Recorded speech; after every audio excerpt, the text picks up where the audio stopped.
Prabowo gelar dari Raja Malaysia kehormatan besar.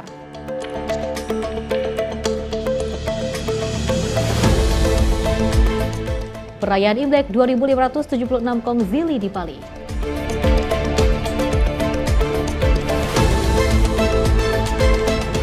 Mentan targetkan Kupang jadi provinsi swasembada pangan.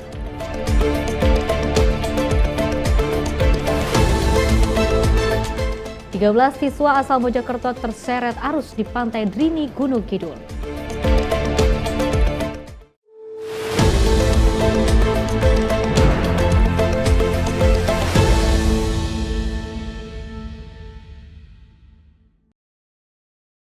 Halo pemirsa, Simpo TV kembali hadir menemani Anda dengan berbagai informasi yang kami rangkum dalam sepekan. Bersama saya Festi Rahmadi, ini dia informasinya untuk Anda. Pemirsa, Presiden Prabowo Subianto menegaskan pentingnya mempertahankan gencatan senjata di Palestina dan mendukung kemerdekaan melalui solusi dua negara. Hal itu disampaikan dalam pertemuan dengan Perdana Menteri Malaysia Anwar Ibrahim di Kuala Lumpur. Presiden RI Prabowo Subianto tegaskan dan menyorot perhatian khusus agar gencatan senjata di Palestina untuk terus dilakukan. Hal itu disampaikan dalam pertemuan dengan Perdana Menteri Malaysia Anwar Ibrahim pada Senin 27 Januari 2025. Dalam hal yang sama, Presiden Prabowo menekankan dukungan Indonesia dan Malaysia terhadap kemerdekaan Palestina dengan solusi two-state solution. Masalah Palestina kita berada dalam satu garis, kita tetap mendukung kemerdekaan Palestina dan kita sangat tegas bahwa the only solution is a two-state solution. Itu pun yang kita selalu sampaikan. Kita terima dengan baik gencatan senjata yang sekarang. Tentunya kita berharap gencatan senjata ini akan bertahan. Pada kesempatan yang sama, kedua pemimpin juga sepakat menyelesaikan isu bilateral, termasuk penertiban tenaga kerja serta meningkatkan kerjasama di berbagai bidang.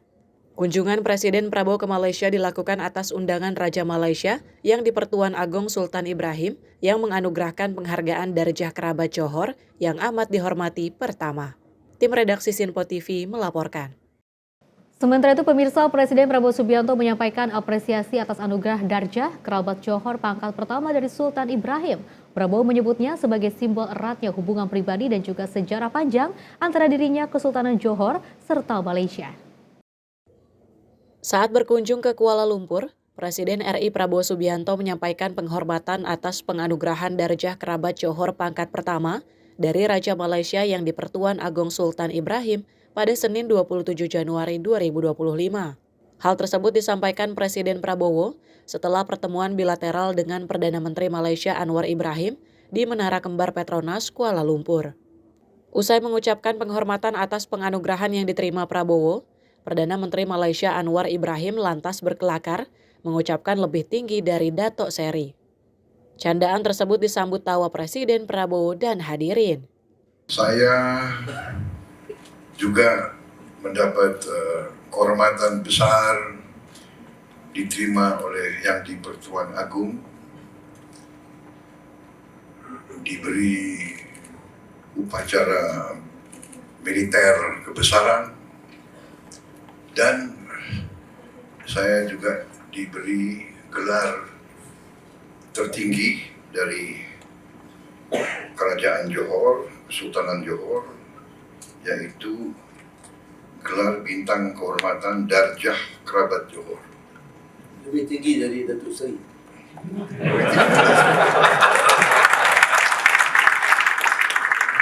Dalam hal yang sama, Presiden Prabowo menyebut gelar ini simbol eratnya hubungan personalnya dengan Kesultanan Johor dan Malaysia yang terjalin sejak masa muda. Prabowo juga melanjutkan bahwa bagi dirinya, Malaysia dan Indonesia memiliki kepentingan yang sama, terutama dalam aspek budaya dan etnis. Ini menjadi lambang hubungan yang erat antara diri saya dan Malaysia, juga diri saya dengan keluarga Kesultanan Johor. Hubungan kami sangat lama, mungkin sudah 45 tahun saya dengan yang di Pertuan Agung.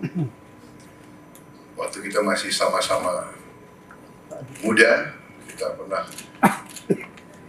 sekolah sama-sama di Amerika. Waktu itu saya masih kurus.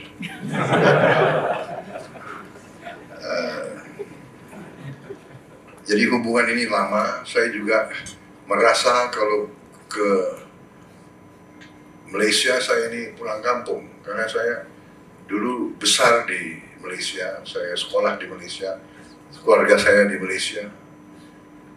Keluarga saya, orang tua saya sangat dekat dulu dengan pendiri-pendiri Malaysia, founding fathers of modern Malaysia. Yes. Tim redaksi Sinpo TV melaporkan. Pemirsa, survei indikator politik Indonesia menunjukkan Gen Z paling puas dengan kinerja Presiden Prabowo Subianto, yakni mencapai 81,7%. Direktur Eksekutif Indikator Burhanuddin Muhtadi juga menyebut kepuasan publik secara umum mencapai 79,3% dengan alasan utama kepemimpinan yang tegas, pemberantasan korupsi, dan realisasi program kerja. Hasil survei indikator politik Indonesia menunjukkan generasi Z yang lahir pada 1997 hingga 2012 menjadi kelompok yang paling puas dengan kinerja Presiden Prabowo Subianto. Tingkat kepuasan Gen Z mencapai 81,7%, tertinggi dibandingkan dengan generasi lainnya. Direktur Eksekutif Indikator Politik Indonesia Burhanuddin Muhtadi mengungkapkan bahwa dalam survei terkait evaluasi 100 hari kinerja Presiden dan Kabinet Merah Putih, tingkat kepuasan Gen Z mencapai 81,7%. Ia menambahkan bahwa angka tersebut turut berkontribusi dalam kemenangan Prabowo Gibran pada Pilpres 2024. Diketahui setidaknya ada lebih dari 20 alasan yang melatari kepuasan 1.220 responden dari seluruh provinsi di tanah air terhadap kinerja Prabowo. Karena Gen Z salah satu basis demografi pendukung Pak Prabowo, sehingga Pak Prabowo menang dengan angka yang meyakinkan di Pilpres kemarin. Ya. Ini angkanya cukup tinggi sekali, selisihnya 81,7% Gen Z yang puas. Sementara dari kelompok baby boomers yang puas 73,4%. Kemudian ada juga yang menyebut sering memberi bantuan, program makan bergizi gratis, membawa perubahan, macam-macam ini alasannya ya. Secara umum, survei pada 16 hingga 22 Januari 2025 menunjukkan tingkat kepuasan terhadap 100 hari kerja Prabowo mencapai 79,3%. Alasan utama responden puas adalah sifat kepemimpinan yang tegas dan bijaksana sebanyak 18,9%, kemudian keberhasilan pemberantasan korupsi sebanyak 17,4%, serta kinerja yang terbukti 12,8%. Dan sebanyak 9,2% publik menyenangi Prabowo karena banyak program kerja yang dicanangkan mulai terrealisasi. Burhanuddin mengungkapkan bahwa tingkat kepuasan terendah terdapat pada generasi baby boomers, yakni mereka yang lahir antara 1918 hingga 1964. Perbedaan kepuasan antara Gen Z dan baby boomers cukup signifikan mencapai 8,3%. Tim redaksi Sinpo TV melaporkan. Presiden RI Prabowo Subianto dan Perdana Menteri India Modi tampak menunjukkan hubungan yang hangat dan penuh persahabatan dalam sejumlah momen. Kedekatan keduanya juga terlihat jelas ketika mereka saling bertukar gestur akrab, mulai dari pelukan hangat hingga saling menyebut satu sama lain dengan panggilan brother. Kehangatan tersebut terjadi selama kunjungan resmi Presiden RI di India yang berlangsung sejak Kamis malam pada 23 Januari hingga Minggu 26 Januari. Presiden Prabowo dan PM India Modi berpartisipasi dalam 5 acara bersama, di mana keduanya tampak menunjukkan hubungan yang akrab dan penuh kehangatan.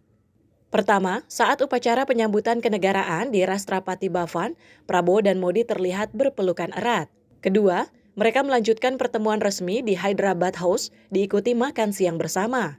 Keempat, pada jamuan makan malam yang diadakan oleh Presiden India, Modi menyapa Prabowo dengan panggilan brother. Selanjutnya, kedekatan mereka terlihat lagi saat Prabowo menghadiri Parade Hari Republik India di Kartavia Path, di mana Modi menyambutnya dengan pelukan hangat. Kemudian persahabatan mereka berlanjut saat keduanya hadir dalam acara at-home reception di Rashtrapati Bhavan.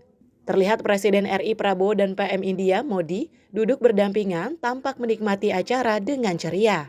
Momen perpisahan pun tak kalah mengharukan. Momen akrab tercipta saat Prabowo berpamitan untuk meninggalkan India dengan keduanya berpelukan dan saling menjabat tangan mengakhiri kunjungan yang penuh keakraban tersebut. Tim redaksi Sinpo TV melaporkan. Pemirsa, Jana Abu Salha, Kadet Palestina di Unhan RI berterima kasih kepada masyarakat Indonesia dan Presiden Prabowo. Ia bersyukur mendapatkan beasiswa di Universitas Pertahanan RI, bagian dari inisiatif Prabowo untuk membantu pemuda Palestina sejak 2023. Jana Abu Salha, mahasiswa asal Palestina, menyampaikan terima kasih kepada masyarakat Indonesia, khususnya Presiden Prabowo Subianto, atas beasiswa kuliah gratis di Universitas Pertahanan Republik Indonesia. Jana mengapresiasi dukungan Indonesia terhadap Palestina, termasuk dalam bidang pendidikan, politik, dan kemanusiaan. Ia merasa bersyukur bisa menempuh pendidikan kedokteran di Unhan bersama 22 mahasiswa Palestina lainnya. Presiden Prabowo turut berperan dalam menyediakan beasiswa S1 di Unhan Republik Indonesia bagi pemuda-pemudi Palestina sebagai wujud kepedulian dan kemitraan antara Indonesia dan Palestina. Program ini mencakup studi di bidang kedokteran militer, farmasi militer, teknik sipil, teknik tenaga listrik, teknik mesin, serta rekayasa keamanan informasi selama 5 tahun. Ini adalah bentuk dukungan nyata yang memberi harapan bagi semua generasi muda Palestina, yang mereka itu menghadapi keterbatasan kesempatan pendidikan dan hak asasi manusia secara umum. Atas nama rakyat Palestina, saya ingin mengucapkan terima kasih yang sebesar-besarnya kepada warga negara Indonesia dan pemerintah Indonesia secara umum. Dan terima kasih kepada Bapak terhormat Bapak Prabowo Subianto. Tim redaksi Simpo TV melaporkan. Wakil Presiden RI Gibran Rakabuming Raka meninjau revitalisasi Pasar Anyar di Kelurahan Sukaasih, Tangerang pada Jumat kemarin. Wapres juga menekankan bahwa pasar tradisional memiliki peran penting dalam penguatan ekonomi kerakyatan. Wakil Presiden RI Gibran Rakabuming Raka meninjau langsung revitalisasi Pasar Anyar di Kelurahan Sukaasih, Tangerang, Banten pada Jumat 24 Januari 2025. Wapres berkeliling pusat perekonomian yang telah ada sejak 1967 ini dan merupakan ikon legendaris kebanggaan masyarakat Kota Tangerang. Wapres optimis bahwa revitalisasi tidak hanya akan meningkatkan daya tarik Pasar Anyar sebagai destinasi belanja utama, tapi juga mendorong pertumbuhan ekonomi Kota Tangerang. Dengan pendekatan modern dan fasilitas yang terintegrasi, Wapres berharap pasar ini menjadi model pasar tradisional masa depan yang lebih produktif dan efisien. Selain itu, dengan selesainya proses revitalisasi, Wapres berharap para pedagang dapat segera menempati kios yang ada sehingga perputaran roda ekonomi dapat berjalan dengan baik dan nyaman. Tim redaksi Simpo TV melaporkan. Dan pada hari terakhir kunjungannya di India, Presiden RI Prabowo Subianto menyempatkan waktunya untuk bertemu dengan mahasiswa Indonesia yang menunggunya sejak pagi. Dua mahasiswa mengaku terharu usai bertemu Presiden Prabowo. Mereka menyebut momen tersebut sangatlah berharga. Pada hari terakhir kunjungannya di India, Presiden RI Prabowo Subianto bertemu dengan sejumlah mahasiswa Indonesia. Dua mahasiswi asal tanah air mengungkapkan perasaan terharu setelah berkesempatan berfoto bersama Presiden RI Prabowo. Kedua mahasiswi tersebut adalah Rakanita Arifah yang tengah menempuh pendidikan di CH Brahm Prakash Ayurv Sharak Sansthan dan Titami Irbah yang studi di Delhi University. Rakanita dan Titami mengungkapkan kebahagiaan mendalam setelah mendapat kesempatan langka untuk berfoto bersama Presiden RI Prabowo Subianto. Dengan senyum lebar, keduanya pun memperlihatkan foto bersama Prabowo yang tersimpan di galeri ponsel mereka. Ya kami bersyukur banget ya tadi dapat kesempatan Bapak dengan kesempatan yang jarang banget, sangat berharga. Terharu ya tadi ya misalnya Pak Prabowo jaga kesehatan Pak, karena pasti kami tahu ya full banget schedule-nya, jadi jaga kesehatan Pak Prabowo. Amin. Ibunya juga sedang lagi dingin. Mahasiswi yang sedang mengambil jurusan kedokteran itu menyebut momen tersebut sebagai kesempatan langka yang sangat berarti baginya. Rakanita dan Titami sudah menunggu sejak pagi hingga sore untuk mendapatkan kesempatan berharga ini. Keduanya juga berkesempatan menjadi delegasi dari universitas mereka dalam pertemuan antara Presiden Prabowo dan Perdana Menteri India. Rakanita pun berharap agar Presiden Prabowo selalu diberikan kesehatan, mengingat jadwalnya yang padat sebagai Presiden RI dengan berbagai kunjungan kerja ke luar negeri. Tim redaksi Simpo TV melaporkan. Pemirsa, Wakil Presiden RI Gibran Rakabuming Raka mengunjungi Kelenteng Bontek Bio di Tangerang pada Jumat kemarin. Dan kunjungan ini tentunya untuk memastikan kesiapan pelaksanaan perayaan Tahun Baru Imlek 2576 yang akan berlangsung. Wakil Presiden RI Gibran Rakabuming Raka melakukan kunjungan ke Kelenteng Boen Tekbio di Jalan Bakti nomor 14 Sukasari, Tangerang pada Jumat 24 Januari 2025. Selain bersilaturahmi, kunjungan ini juga untuk memastikan kesiapan pelaksanaan perayaan Tahun Baru Imlek 2576 tahun 2025 yang akan berlangsung. Dalam kesempatan itu, Wapres meninjau langsung berbagai persiapan yang dilakukan di Kelenteng, termasuk menyaksikan latihan penampilan barongsai yang akan menjadi bagian dari rangkaian perayaan Imlek.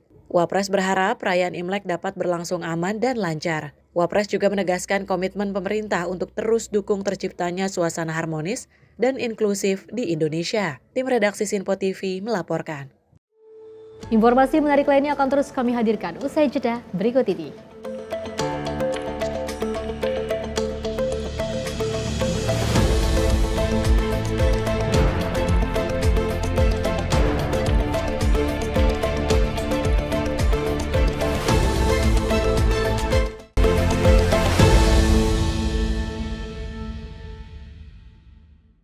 Kami hadir dengan rangkaian informasi dari berbagai penjuru dunia.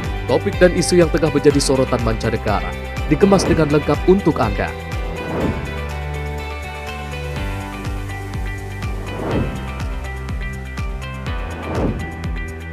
Peristiwa penting yang terjadi dari berbagai belahan dunia kini hadir dalam Sinpo Dunia setiap Senin hingga Jumat pukul 7:30 malam hanya di Sinpo TV. Halo, selamat pagi pemirsa Sinpo TV. Selamat pagi Andi. Selamat pagi, Fen. Beragam informasi terbaru hadir menemani Anda sebelum memulai hari.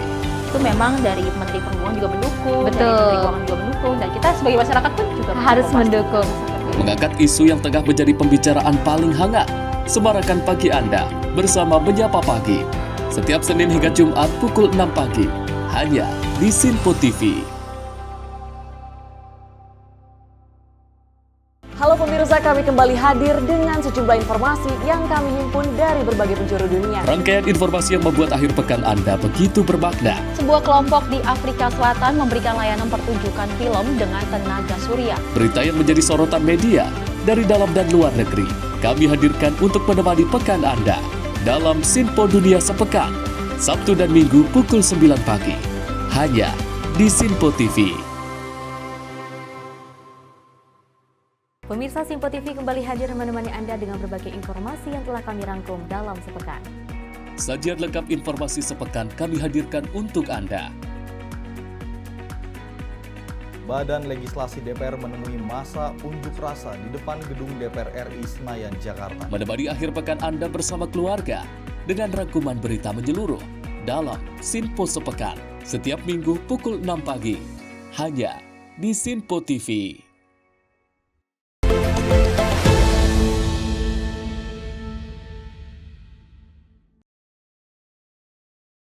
Terima kasih Anda masih bersama kami. Pemirsa, suasana hikmat terlihat dalam perayaan Tahun Baru Imlek 2576 Kongzili di Pulau Bali pada sejak pagi kemarin.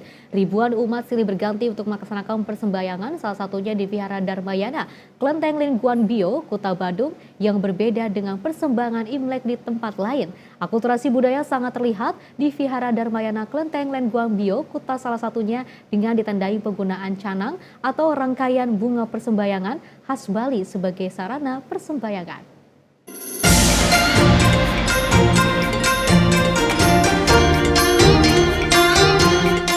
Inilah suasana perayaan Tahun Baru Imlek 2576 Kongzili di Vihara Dharmayana Kelenteng Lingguan Bayo, Kota Badung, Bali.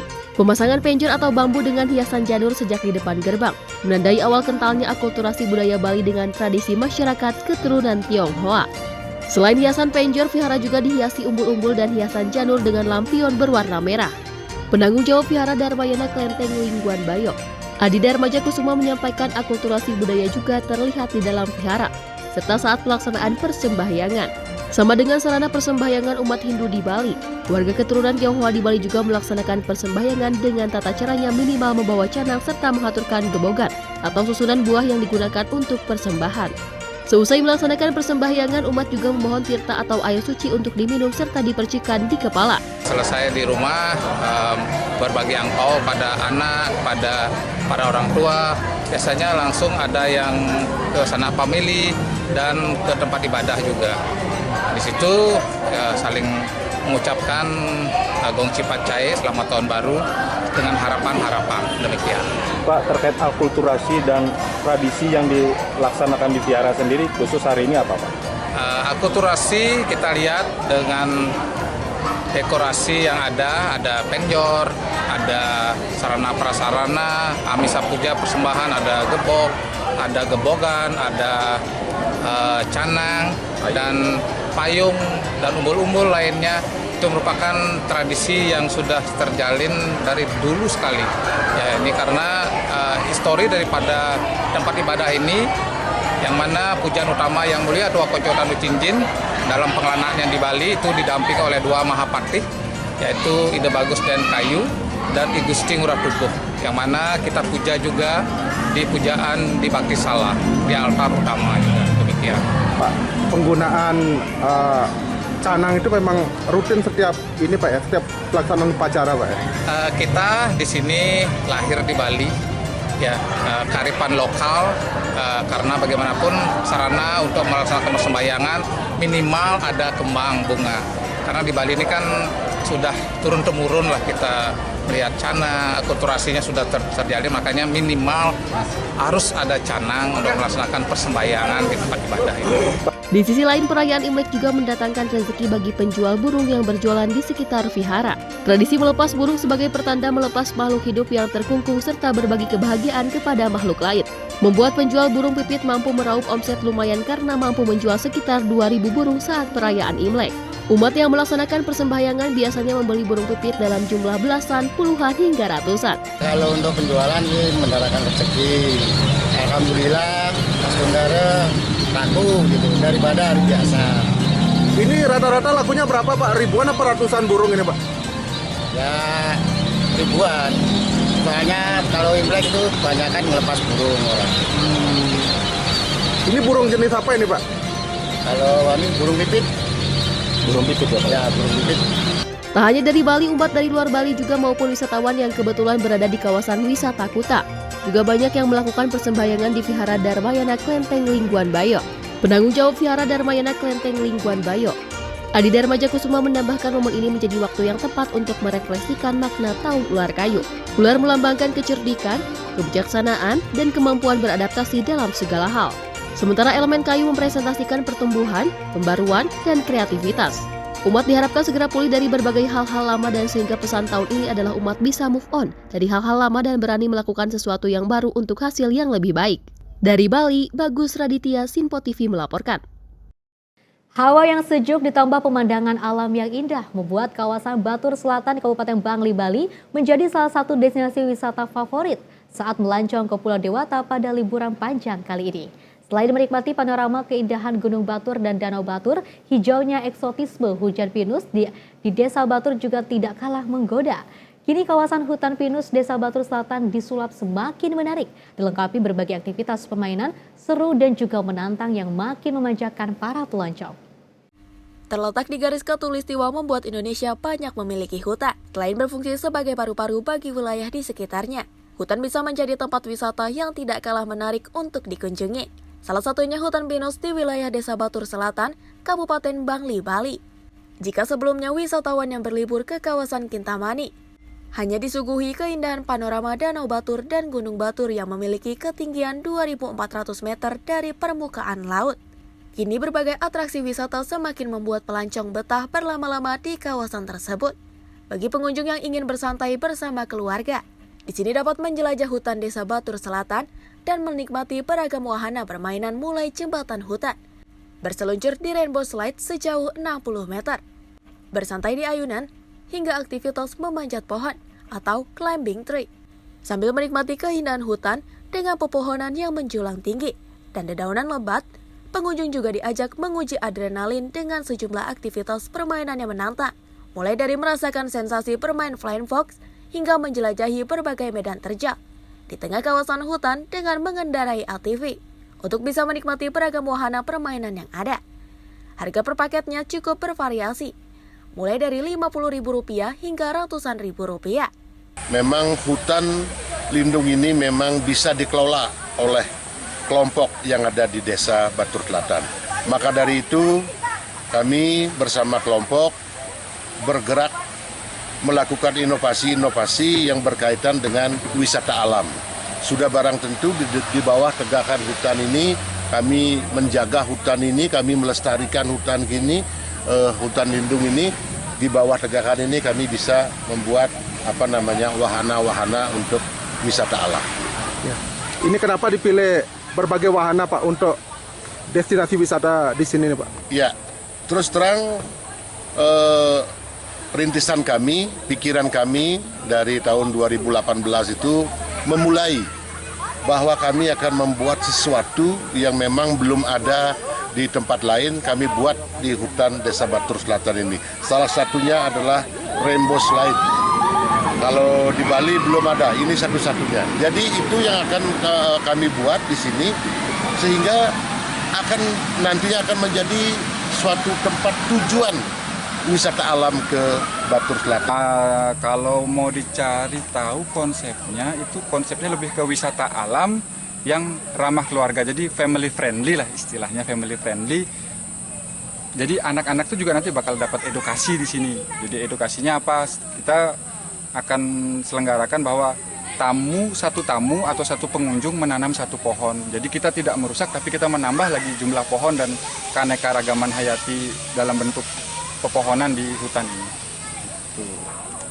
Ada berapa wahana Pak atau spot aktivitas yang bisa dinikmati di sini Pak? Wahana atau spot yang bisa dinikmati di sini itu ada treetops. Treetops itu, lalu ada flying fox, ada swing, ada hammock untuk bersantai, di tengah hutan ada gazebo, keranjang sultan, termasuk jembatan ini yang ya bisa dibilang estetik. Ada flying fox juga, dan masih banyak lagi sih kita akan kembangkan. Tadi mainnya apa aja sih tadi?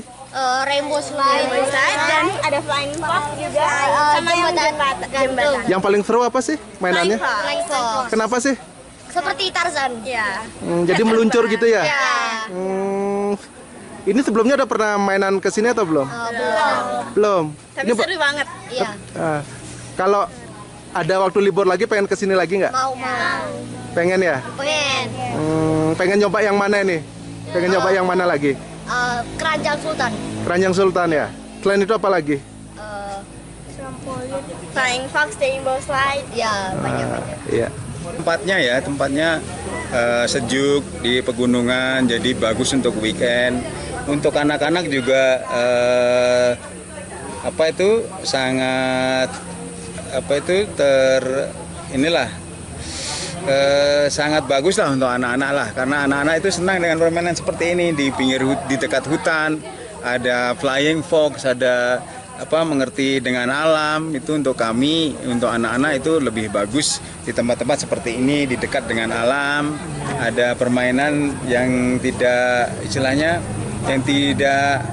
menghabiskan waktu dengan HP dan gadget dan sebagainya, begitu menurut saya. Unik nggak ini Pak? Ini kan di tengah hutan tropis ini Pak. Ada destinasi berbagai macam permainan anak ini Pak. Ya unik, untuk saya ini unik. Karena hutan disulap seperti jadi mainan, ini unik. Karena ini sebenarnya kan hutan ini. Ya tapi kok bisa ditata dengan rapi dan bagus, itu lumayan tertata bagus dan rapi. Sebelum disulap menjadi destinasi wisata berkonsep wisata alam ramah keluarga, kawasan hutan Desa Batur Selatan awalnya dipakai menjadi tempat pembuangan sampah liar. Pada 2018, kelompok pengelola hutan desa berinisiatif mulai menata hutan seluas 53 hektar dan menjadikannya destinasi wisata. Kelompok pengelola hutan Desa Batur Selatan semakin bersemangat menata kawasan hutan setelah di tahun 2023 menjadi terbaik pertama kategori hak pengelolaan hutan desa pada Lomba Wahana Lestari yang diselenggarakan Kementerian Lingkungan Hidup dan Kehutanan Republik Indonesia. Penataan sekitar 3 hektar areal hutan dengan beragam wahana permainan dimulai sejak September 2023 lalu. Setelah dilengkapi sejumlah spot permainan, terhitung mulai Oktober 2023, destinasi ini pun dibuka untuk umum. Untuk meningkatkan kunjungan wisatawan, pengelola berencana terus menambah spot permainan yang ada. karena mengedepankan konsep ramah lingkungan. Pengelola merancang paket permainan yang mewajibkan setiap pengunjung menanam 1 pohon saat berwisata di destinasi tersebut. Hal ini untuk menjaga lingkungan ekosistem yang berkelanjutan demi kesejahteraan generasi saat ini dan generasi mendatang. Dari Bali, Bagus Raditya, Sinpo TV melaporkan. Selain itu, rangkaian acara Grebek Sudiro kembali hadir untuk memeriahkan perayaan Imlek 2025 di Solo, Jawa Tengah. Pada acara ini, panitia acara membagikan ribuan kue keranjang khas Imlek yang kemudian diperebutkan oleh warga. Beginilah suasana di kawasan Pasar Gede Solo, Jawa Tengah pada Minggu 26 Januari 2025. Warga tumpah ruah untuk menyaksikan acara kirap Grebek Sudiro. Para peserta menampilkan kreasi seni budaya pada kirap tradisi Grebek Sudiro menjelang Imlek. Beragam atraksi yang ditampilkan oleh para peserta ini juga sangat menghibur para pengunjung. Selain kirap, panitia acara Grebek Sudiro 2025 juga membagikan 5.000 kue keranjang. Kue keranjang sendiri merupakan kue khas Imlek yang memang banyak diminati oleh warga. Karena itulah, usai acara kirap berakhir, warga mulai berkumpul di depan Pasar Gede dan kemudian berebut kue keranjang yang dibagikan oleh panitia. Meski harus berdesak-desakan, warga tampak begitu antusias karena banyak yang beranggapan jika mendapat kue khas Imlek tersebut dapat membawa banyak berkah. Salah seorang pengunjung asal Semarang ini contohnya, dirinya yang baru pertama kali ini menyaksikan secara langsung acara Grebek Sudiro 2025. Tak menyangka bisa mendapat kue keranjang. Di Semarang, nah ini baru pertama kali atau? Baru pertama kali sih ikut event Grebek Sudiro ini ya. Kesannya melihat Grebek ini gimana? Seru banget sih, rame, terus kayak bener-bener menghibur banget sih acara-acaranya dari tadi. Oke, ini dapat apa coba? Aku dapat kue keranjang 21. Oh ya, ya harapannya semoga ini salah satu kayak berkah ya, semoga kedepannya kami undang kelancaran, keberkahan buat kehidupan selanjutnya.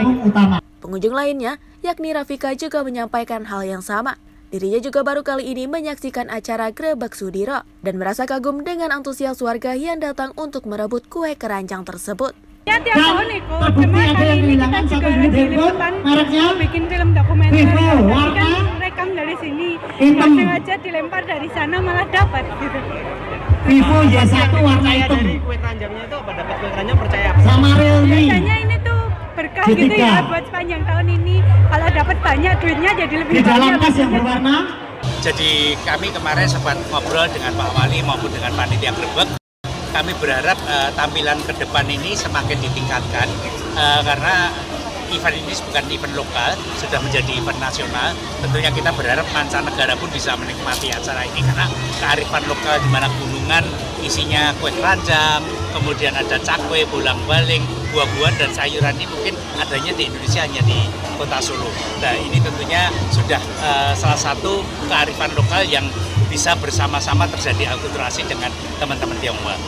Untuk diketahui, selain mengangkat potensi daerah untuk mendorong meningkatnya kunjungan pariwisata di Kota Solo, tradisi ini digelar sebagai simbol akulturasi masyarakat Jawa Tengah dengan warga etnis Tionghoa di Solo yang hidup rukun dan saling toleran. Dari Solo, Jawa Tengah, kontributor Sinpo TV melaporkan.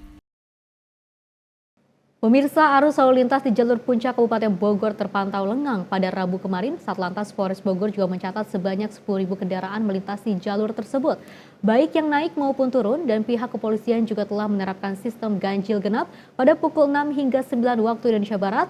Dan kemarin arus lalu lintas di jalur puncak juga terpantau lancar dan diberlakukan sistem 2 arah.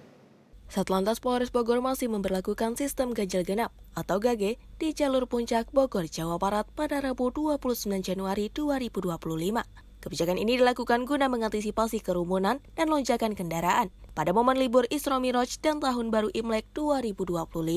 Sistem ganjil genap berdasarkan nomor polisi kendaraan ini berlaku sejak Jumat 24 Januari hingga Rabu 29 Januari 2025.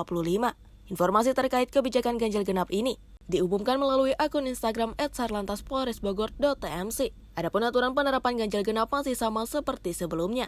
Kendaraan yang hendak melintasi puncak Bogor diharapkan menyelaraskan plat nomor ganjil atau genap pada tanggal di kalender. Penentuan ganjil genap itu merujuk pada angka terakhir nomor polisi kendaraan. Langkah ini termasuk dalam Peraturan Menteri Perhubungan Republik Indonesia Nomor PM 84 Tahun 2021 tentang pengaturan lalu lintas di ruas Jalan Nasional Ciawi Puncak Nomor 74. dan ruas Jalan Nasional Puncak Batas Kota Cianjur nomor 75. Berdasarkan belay tersebut, ganjil genap di jalur Puncak Bogor diberlakukan di dua lokasi utama, yaitu arah Simpang Gadok, Jalan Raya Puncak sampai Simpang 4 Tugu Lampu Gentur, Kabupaten Cianjur. Arah Simpang 4 Tugu Lampu Gentur, Kabupaten Cianjur sampai Simpang Gadok, Jalan Raya Puncak. Tim redaksi Sinpo TV melaporkan. Kemeriahan Imlek 2025 juga terasa di Kelenteng Hokti Bio, Ambarawa pada Selasa malam kemarin. Meski sempat diguyur hujan, namun tak mematahkan semangat dan juga antusias warga. Meskipun tahun ini berbeda dari tahun sebelumnya, perayaan Imlek 2025 digelar tanpa pesta kembang api. Namun kemeriahan masih tetap terasa. Kelenteng Hokti Bio, Ambarawa pada Selasa malam menggelar berbagai rangkaian acara Imlek dan Cap Gomeh 2025 yang berlangsung meriah. Kelenteng Hokti Bio menyajikan serangkaian pertunjukan seperti barongsai, wusu, ular naga iyong, dan lainnya. Meskipun tahun ini berbeda dari tahun sebelumnya, perayaan Imlek 2025 digelar tanpa pesta kembang api. Namun kemeriahan masih tetap sama. Ketua Kelenteng Hokti Bio Purbalingga, Hosung pun memberikan apresiasi dan ucapan terima kasih kepada aparat penegak hukum Purbalingga serta pihak-pihak terkait yang telah mendukung pengamanan ibadah Imlek bersama lintas komunitas. Menurutnya, peran berbagai pihak membuat kelenteng tidak hanya menjadi tempat ibadah, tetapi juga simbol kebersamaan dan kerukunan antar umat beragama. Diharapkan perayaan Tahun Baru Imlek dapat membawa keberkahan bagi seluruh warga yang merayakannya, serta turut mendoakan kemaslahatan bagi bangsa Indonesia. Tim redaksi Sinpo TV melaporkan.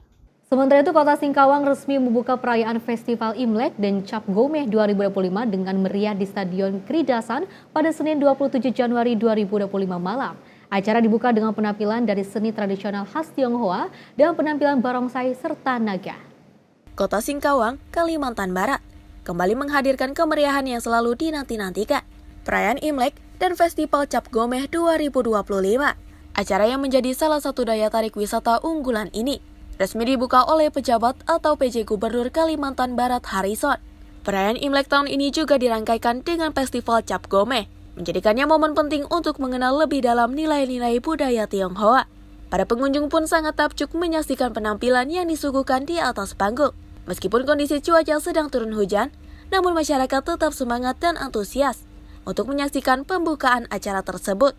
Tak hanya itu, penampilan lainnya juga turut meramaikan pembukaan acara ini, yakni Nusantara Dance Performance, serta kembang api, pelepasan lentera, pembukaan taman replika ular raksasa, serta pameran. Selain itu, Imlek dan Cap Gomeh di Kota Singkawang ini telah masuk dalam top 10 Ken 2025, sehingga perayaan Imlek dan Cap Gomeh ini menjadi event tahunan yang sangat ditunggu-tunggu. Tim redaksi Sinpo TV melaporkan. Informasi seputar menteri akan kami hadirkan usai jeda berikut ini.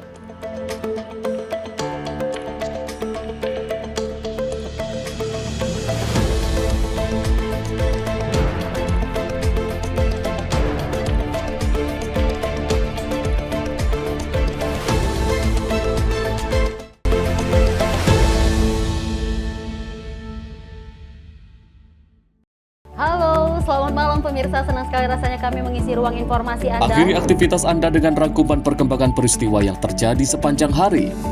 Sebelumnya kita saksikan ada sekitar 3.000 tamu undangan, sementara di Ibu Kota Nusantara ini ada sekitar 2.000 tamu undangan. Rangkaian informasi nasional dan mancanegara dirangkum sebagai penutup hari dalam Menyapa Malam.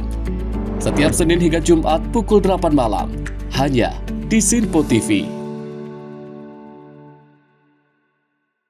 Halo pemirsa, kami kembali hadir dengan sejumlah informasi yang kami himpun dari berbagai penjuru dunia. Rangkaian informasi yang membuat akhir pekan Anda begitu bermakna. Sebuah kelompok di Afrika Selatan memberikan layanan pertunjukan film dengan tenaga surya. Berita yang menjadi sorotan media dari dalam dan luar negeri, kami hadirkan untuk menemani pekan Anda dalam Sinpo Dunia Sepekan, Sabtu dan Minggu pukul 9 pagi, hanya di Sinpo TV.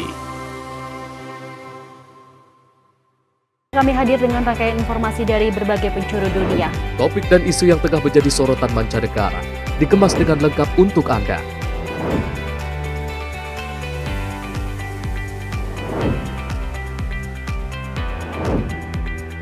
Peristiwa penting yang terjadi dari berbagai belahan dunia ini hadir dalam Sinpo Dunia setiap Senin hingga Jumat pukul 7:30 malam, hanya di Sinpo TV.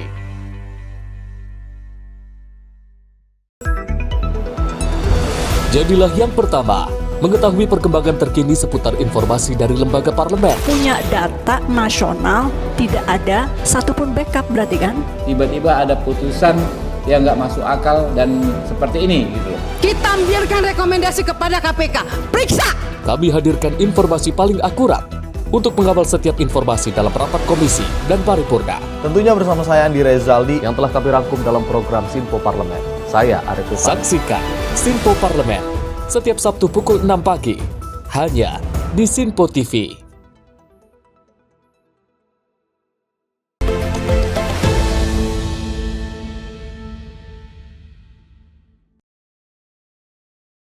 Terima kasih Anda masih bersama kami. Pemirsa, Wakil Menteri Kebudayaan Giring Ganesa mengungkapkan betapa kaya dan berharganya ekspresi budaya Indonesia dalam membangun jati diri bangsa. Giring menyampaikan bahwa semangat para maestro budaya menjadi inspirasi besar dalam melestarikan kekayaan budaya Indonesia.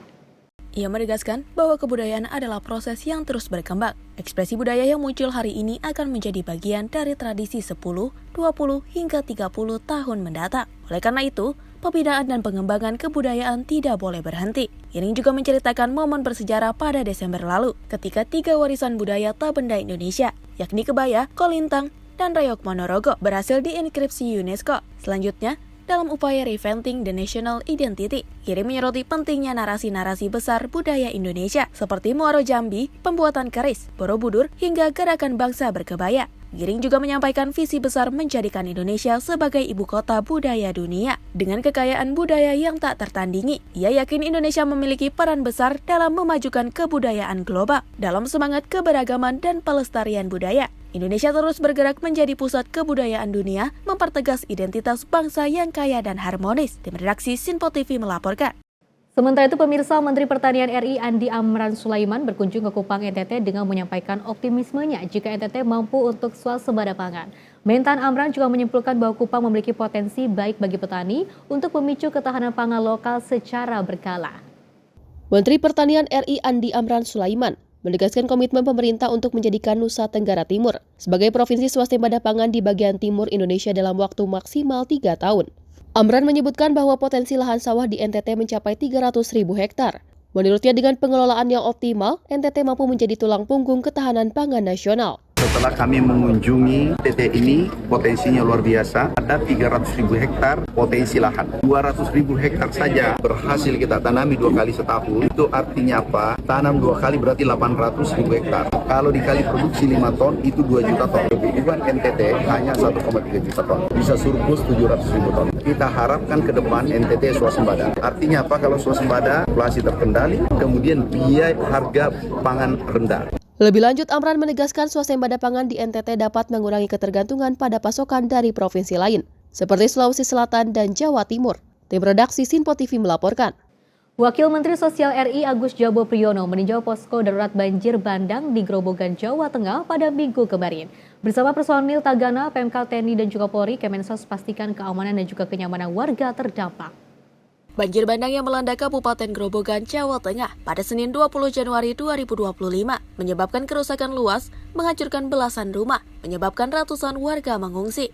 Merespon hal ini, Kementerian Sosial menyalurkan bantuan senilai 601 juta rupiah yang mencakup bahan bangunan, sembako, serta pendirian dapur umum. Wakil Menteri Sosial RI, Agus Jabo Priyono, meninjau posko darurat sekaligus dapur umum yang memproduksi 1.500 nasi bungkus per hari pada Minggu 26 Januari 2025. Dalam kesempatan itu, Wamensos juga menyapa para pengungsi, termasuk anak-anak yang mendapatkan layanan dukungan psikososial. Kemensos kemarin sudah memberikan bantuan, buffer stok, itu ada peralatan tidur, ada selimut, ada permakanan, ada pakaian. Tim Kemensos sudah mengidentifikasi kira-kira yang rusak berat ada 13. Tapi yang lain tetap nanti kita asesmen. Kemensos sudah memberikan bantuan pembangunan per rumahnya itu 25 juta. Dapur umum yang kita sediakan untuk memenuhi kebutuhan permakanan bagi para pengungsi juga para petugas relawan yang membantu di sini. Posko juga menyediakan layanan kesehatan hasil kerjasama dengan Dinas Kesehatan dan PMI. Tim redaksi Sinpo TV melaporkan. Kementerian Hukum menyatakan akan terus mendukung Kementerian Pemuda dan Olahraga untuk mewujudkan keinginan Presiden Prabowo Subianto, yaitu membuat Indonesia bisa tampil dalam Piala Dunia 2026. Menteri Hukum Supratman Andi Aktas juga mengatakan pihaknya akan terus melanjutkan kerjasama dengan Kemenpora terutama mengenai naturalisasi dengan memperkuat proses hukumnya. Menteri Hukum RI Supratman Andi Aktas menyampaikan komitmennya mendukung seluruh program dari Menteri Pemuda dan Olahraga Dito Aryo Tejo dan kementerian yang dipimpinnya. Hal itu ia sampaikan saat memberikan sambutan pada acara penandatanganan nota kesepahaman dan perjanjian kerjasama antara Kementerian Hukum dengan Kementerian Lembaga dan Mitra tahun 2025. Pada saudara saya di Menteri Pemuda Olahraga, kerjasama kita pasti akan terus berlanjut, terutama naturalisasi. Apapun kita akan support Menteri Pemuda dan Olahraga, kita ingin mewujudkan mudah-mudahan cita-cita dan keinginan Bapak Presiden untuk kita bisa tampil dalam Piala Dunia 2026. Insyaallah di bawah kepemimpinan Pak Menpora kita support. Kolaborasi dan sinergitas yang telah terjalin dengan baik merupakan bentuk dalam mewujudkan amanah Presiden Prabowo Subianto untuk meningkatkan prestasi pemuda dan olahraga Indonesia di kancah dunia. Dari Jakarta, tim redaksi Simpo TV melaporkan. Selain itu, Menteri PPPA Arifah Fauzi mengunjungi unit pelaksana teknis daerah perlindungan perempuan dan juga anak Kota Balikpapan untuk bertemu dengan anak korban dugaan kekerasan seksual beserta kedua orang tuanya dalam rangka memberikan dukungan dan juga penguatan. Menteri PPPA juga mengungkapkan kunjungan ini menjadi bukti nyata bahwa negara hadir dalam upaya-upaya perlindungan hingga pemulihan khususnya terhadap perempuan dan juga anak korban kekerasan. Menteri PPPA menyampaikan apresiasi kepada UPTD PPA Kota Balikpapan yang telah memberikan atensi khusus dalam memberikan pendampingan dan juga dukungan kepada anak korban dan ibunya. Kemen PPPA dalam melaksanakan fungsi penyediaan layanan bagi anak yang membutuhkan perlindungan khusus akan terus mendampingi UPTD PPA dalam mengawal kasus-kasus kekerasan yang terjadi pada anak maupun perempuan. Sebagai upaya-upaya perlindungan terhadap perempuan dan anak harus dilakukan bersama-sama melalui kolaborasi multi pihak. Menteri PPPA juga mengimbau pemerintah daerah untuk memperkuat sosialisasi dan edukasi kepada masyarakat tentang pentingnya pencegahan kekerasan terhadap perempuan dan anak. Ia menekankan perlunya sinergi antara pemerintah, masyarakat, dan lembaga swadaya untuk menciptakan lingkungan yang aman dan ramah bagi perempuan dan anak. Kunjungan ini menunjukkan komitmen pemerintah pusat untuk mendukung peran UPTD sebagai ujung tombak dalam menangani kasus kekerasan terhadap perempuan dan anak. Sementara itu, Kepala UPTD PPA Kota Balikpapan, Esti Santi Pratiwi menegaskan komitmen untuk terus memberikan pendampingan terhadap kasus yang melibatkan sebagai korban kekerasan. Tim redaksi Simpo TV melaporkan. Dari Kementerian Pertanian terus menjalin kerjasama dengan Komisi Pemberantasan Korupsi ini untuk menjaga integritas Kementan yang bebas dari korupsi, kolusi, dan juga nepotisme. Mentan Amran mengakui Kementerian Pertanian terus berupaya melakukan perbaikan sehingga bisa sepenuhnya bebas praktik KKN. Kementerian Pertanian terus menunjukkan komitmennya untuk meningkatkan integritas. Salah satunya melalui kerjasama dengan Komisi Pemberantasan Korupsi atau KPK. Di bawah kepemimpinan Menteri Pertanian Andi Amran Sulaiman, Kementan terus melanjutkan kolaborasi dengan KPK untuk menjaga transparansi dan menghindari praktik korupsi, kolusi, dan nepotisme atau KKN. Bagian dari KPK, sumpah kita sama. Insya Allah pertanian kami bersihkan dari korupsi, kolusi, nepotisme ke depan. Dan juga pesan Bapak Presiden, kami sudah laporkan 27 perusahaan semua yang melanggar. Bapak Presiden izin ini ada melakukan kegiatan tidak terpuji. Beliau mengatakan lanjutkan. Kami mohon dukungan. Kami tidak bisa bekerja sendirian. Pasti kami bisa manakala kami didukung. Mentan Amran percaya dengan integritas yang kuat dan dukungan semua pihak, sektor pertanian Indonesia akan semakin bebas dari KKN. Dari Jakarta, tim redaksi Simpo TV melaporkan. Informasi menarik lainnya akan terus kami hadirkan usai jeda berikut ini.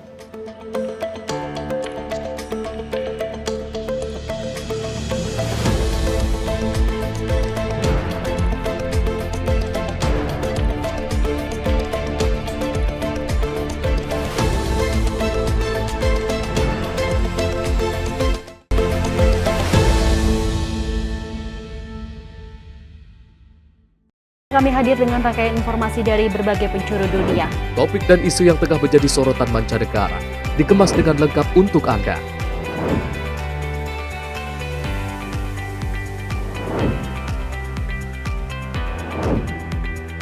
Peristiwa penting yang terjadi dari berbagai belahan dunia kini hadir dalam Simpo Dunia setiap Senin hingga Jumat pukul 7:30 malam hanya di Simpo TV.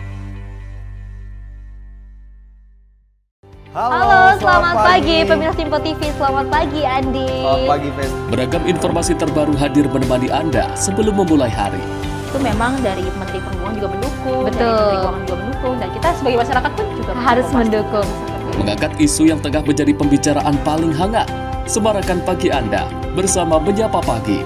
Setiap Senin hingga Jumat pukul 6 pagi. Hanya di Simpo TV. Halo pemirsa, kami kembali hadir dengan sejumlah informasi yang kami himpun dari berbagai penjuru dunia. Rangkaian informasi yang membuat akhir pekan Anda begitu bermakna. Sebuah kelompok di Afrika Selatan memberikan layanan pertunjukan film dengan tenaga surya. Berita yang menjadi sorotan media dari dalam dan luar negeri. Kami hadirkan untuk menemani pekan Anda dalam Simpo Dunia Sepekan. Sabtu dan Minggu pukul 9 pagi. Hanya di Simpo TV. Pemirsa Simpo TV kembali hadir menemani Anda dengan berbagai informasi yang telah kami rangkum dalam sepekan. Sajian lengkap informasi sepekan kami hadirkan untuk Anda. Badan Legislasi DPR menemui masa unjuk rasa di depan gedung DPR RI Senayan, Jakarta. Menemani akhir pekan Anda bersama keluarga dengan rangkuman berita menyeluruh dalam Simpo Sepekan. Setiap Minggu pukul 6 pagi. Hanya di Simpo TV.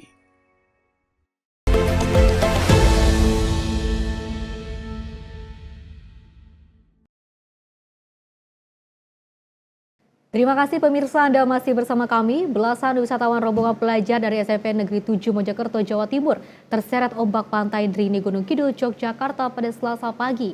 3 pelajar ditemukan tewas dan 1 orang hilang. 3 jenazah korban pantai Drini sudah dipulangkan ke Mojokerto setelah dilakukan proses pemeriksaan dan juga identifikasi di RSUD Sabtosari. Kecelakaan laut di pantai kembali terjadi. Selasa 28 Januari kemarin, kali ini menimpa 13 pelajar SMPN 7 Mojokerto yang sedang berwisata di Pantai Drini, Kabupaten Gunung Kidul, Yogyakarta. Dari 13 orang tersebut, 9 siswa berhasil dievakuasi dalam keadaan selamat. Anggota Satlinmas Wilayah 2 dibantu nelayan berhasil mengevakuasi para siswa yang terseret arus Pantai Drini, Jogja. Selain itu, tim penyelam dari Satlinmas Rescue Wilayah 2 Pantai Baron diturunkan untuk mencari 4 siswa lainnya. Selang 4 jam kemudian, 3 siswa ditemukan di dasar laut berjarak kurang lebih 100 meter dari bibir pantai dalam keadaan henti nafas. Sedangkan 1 siswa masih dalam pencarian. Kita telah berhasil mengangkat 3 siswa. 1 sudah teridentifikasi namanya, tapi yang 2 itu guru belum mengenalinya. Untuk itu 3 siswa yang mengalami tenggelam di Pantai Drini sudah berhasil kami angkat dan sekarang proses menuju Rumah Sakit Sabtosari untuk identifikasi. Dan sekarang personel kami masih fokus pencarian yang diduga masih ada 1 yang belum kita ketemukan. 9 korban yang selamat langsung dibawa ke RSUD Sabtosari guna mendapatkan perawatan. Beberapa di antaranya sudah boleh pulang. Momen haru terpantau dari akun Instagram @jogjadaily saat rombongan outing kelas SMPN 7 Kota Mojokerto sampai. Dari video tersebut, ratusan siswa kelas 7 dan 8 dalam proses penjemputan para orang tua dan keluarga. Sementara, dari video yang dibagikan akun Instagram Polres Gunung Kidul, 3 jenazah siswa SMPN 7 Mojokerto itu dibawa menggunakan mobil ambulans RSUD Sabtosari dengan pengawalan mobil polisi. Momen tangis pun pecah saat jenazah korban terseret ombak dan tenggelam di Pantai Drini Gunung Kidul. Tiba dan diterima oleh para orang tua korban. Tim redaksi Simpo TV melaporkan.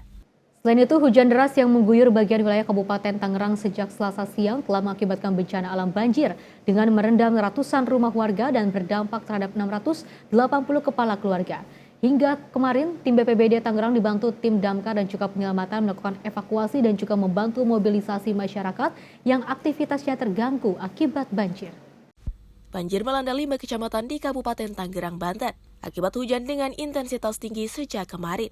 Badan Penanggulangan Bencana Daerah atau BPBD Kabupaten Tangerang melaporkan ketinggian air berkisar antara 30 cm hingga 1 meter. Berdasarkan informasi yang dihimpun, seperti dilansir Antara, tercatat kawasan pemukiman warga dan ruas jalan di 5 kecamatan seperti Pasar Kemis, Rajek, Sepatan, Teluk Naga, dan Kosambi terdampak banjir. Hujan deras yang mengguyur bagian wilayah Kabupaten Tangerang sejak Selasa siang telah mengakibatkan bencana alam banjir dengan merendam ratusan rumah warga dan berdampak terhadap 680 kepala keluarga. Hingga kini, tim BPBD Kabupaten Tangerang terus melakukan pemantauan dan monitoring di beberapa titik terjadinya bencana banjir. Hal tersebut dilakukan sebagai upaya penanganan dan evakuasi terhadap korban yang membutuhkan bantuan. Pemkot Tangerang juga telah membuka posko pengungsian di Masjid Al-Barkah dan Gor Benda. Tercatat sampai Selasa malam, ada 21 pengungsi yang dievakuasi di 2 lokasi posko. Tim redaksi Sinpo TV melaporkan. Pemirsa, video detik-detik meninggalnya seorang qori saat membaca Al-Quran di Aceh telah menjadi viral di media sosial. Kejadian tragis ini berlangsung pada acara pembukaan peringatan Isra Miraj di sebuah masjid pada tanggal 27 Januari 2025.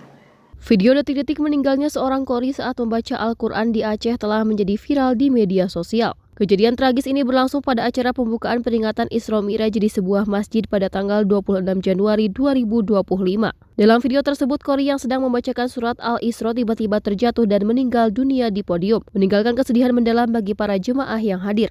Masyarakat yang menyaksikan peristiwa tersebut merasa kehilangan, mengingat dedikasi dan keikhlasan almarhum dalam melantunkan ayat-ayat suci. Banyak pengguna media sosial yang memberikan pujian atas penampilan qori tersebut, menganggapnya sebagai sosok yang dihormati dan dicintai karena kemampuannya dalam membaca Al-Quran dengan khusyuk. Video ini tidak hanya mengunggah emosi, tetapi juga mengingatkan kita akan pentingnya menghargai setiap momen dalam hidup. Dalam keterangan pengunggah video, terdapat doa agar qori tersebut meninggal dalam keadaan husnul khotimah, yang berarti dalam keadaan baik dan diterima oleh Allah. Doa ini mencerminkan harapan masyarakat agar almarhum mendapatkan tempat terbaik di sisinya. Kejadian ini menjadi pengingat bagi kita semua tentang fragilitas hidup dan pentingnya menjalani setiap hari dengan penuh makna.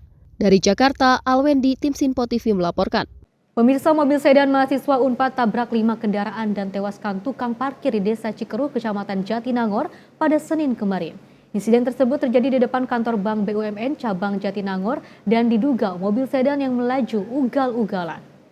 Telah terjadi kecelakaan beruntun yang mengakibatkan 1 orang tewas dan 5 lainnya mengalami luka-luka. Dalam unggahan CCTV terlihat mobil sedan yang juga dikendarai mahasiswa Unpad melaju kencang hingga tak terkendali. Insiden tersebut terjadi di Jalan Raya Sumedang, Bandung, Desa Cikeruh pada Senin kemarin. Kasat Lantas Polres Sumedang Muhammad Ali mengatakan bahwa ada 5 korban dalam peristiwa tersebut, 3 orang dirawat di rumah sakit AMC, 1 orang luka berat, dan 1 orang meninggal dunia. Polisi belum dapat memastikan pengemudi yang merupakan mahasiswa Unpad tersebut mabuk atau tidak, namun pihaknya masih akan mendalami dan juga akan dites urin. Dari Jakarta, Sylvia, tim Sinpo TV melaporkan. Pemirsa, viral sebuah video menunjukkan petugas SPBU Pertamina di Jalan Dinoyo 125, Tegal Sari, Surakarta menjadi korban pengeroyokan orang tak dikenal. Petugas ini diduga dikeroyok usai menegur seorang pengunjung SPBU yang merokok saat ada pengisian tandem BBM. Terlihat dalam video itu seorang petugas SPBU berbicara dengan seorang pengunjung yang baru saja turun dari mobilnya. Diduga saat itu petugas tersebut menegur pengunjung itu agar tidak merokok karena di dekat lokasi itu sedang ada pengisian BBM di tenden SPBU. Setelah tampak saling berisi tegang, terlihat sang pengunjung semakin mendekati petugas dan mulai memukul wajah petugas itu. Petugas itu pun membalas memukul kemudian mundur menghindar. Dalam potongan video yang sama, petugas itu dikejar-kejar oleh pria berkaus hitam diduga pengunjung yang memukulnya. Sejumlah orang tampak turut mengeroyok petugas tersebut. Dalam potongan video lainnya terlihat juga petugas itu berlarian menghindari kejaran sang pengunjung berkaus hitam. Hingga di akhir video ditunjukkan wajah petugas yang mengalami luka di pelipis matanya hingga berdarah. Diperlihatkan pula dalam video itu wajah pengunjung yang diduga melakukan pemukulan hingga memicu pengeroyokan terhadap petugas SPBU di Jalan Dinoyo, Surabaya itu. Merespon peristiwa viral ini, Kapolsek Tegal Sari Kompol Rizky Santoso membenarkan bahwa video itu memang terjadi di SPBU Pertamina Jalan Dinoyo, Surabaya. Rizky mengatakan bahwa korban telah melaporkan tindakan penganiayaan yang dia alami. Tim redaksi Sinpo TV melaporkan. Sementara itu, polisi berhasil mengungkap kasus mutilasi yang menghebohkan masyarakat Ngawi, Jawa Timur beberapa waktu yang lalu. Dalam waktu kurang dari 3 kali 24 jam, pelaku yang membuang potongan mayat di beberapa lokasi berhasil ditangkap oleh jajaran Polda Jawa Timur. Penemuan koper merah berisi mayat tanpa kepala di Ngawi, Jawa Timur mengguncang masyarakat. Dari hasil penyelidikan Polda Jatim, korban dan pelaku ditemukan terakhir kali bertemu di sebuah hotel di Kediri pada 19 Januari 2025. Dalam konversinya, Dirkrimum Polda Jawa Timur Kombes Pol Farman menjelaskan pertemuan keduanya berujung pada perselisihan yang membuat pelaku mencekik korban hingga tewas. Farman menyebutkan pelaku mengaku cemburu dan sakit hati dengan ucapan korban. Lebih lanjut, Farman mengatakan bahwa pelaku telah mempersiapkan pembunuhan secara matang dengan membeli plastik, lakban, dan pisau untuk melakukan mutilasi. Kini akibat perbuatannya, tersangka dijerat pasal 340 KUHP tentang pembunuhan berencana dengan ancaman hukuman maksimal. Pertama, korban ini sakit hati. Ada sakit hati dan juga cemburu. Cemburunya kenapa? Karena diketahui korban ini pernah ketahuan memasukkan laki-laki lain ke dalam kos korban. Ya, sementara tersangka ini di dalam di sekitaran kos-kos korban ini mengakui sebagai suami siri dari korban. Kemudian korban ini juga sering minta uang kepada pelaku. Makanya pada saat tanggal 19, pada saat pertemuan di hotel di Kediri, itu memang tersangka sudah menyiapkan uang 1 juta rupiah untuk diberikan kepada korban. Karena sebelumnya memang sudah ada chat-chatan melalui WhatsApp. Lainnya lagi apa sakit hatinya bahwa berdasarkan hasil pemeriksaan tersangka ini juga memiliki seorang anak perempuan, di mana korban ini pernah berucap kepada tersangka bahwa korban mendoakan kalau nanti sudah besar anaknya ini menjadi, mohon maaf, PSK. Itu juga membuat tersangka ini sakit hati. Dari Jawa Timur, tim Sinpo TV melaporkan. Pemirsa, informasi tadi sekaligus mengakhiri jumpa kita dalam Sinpo Sepekan kali ini. Mewakili kerabat kerja yang bertugas, saya Fesi Rahmadi mengucapkan terima kasih dan sampai jumpa.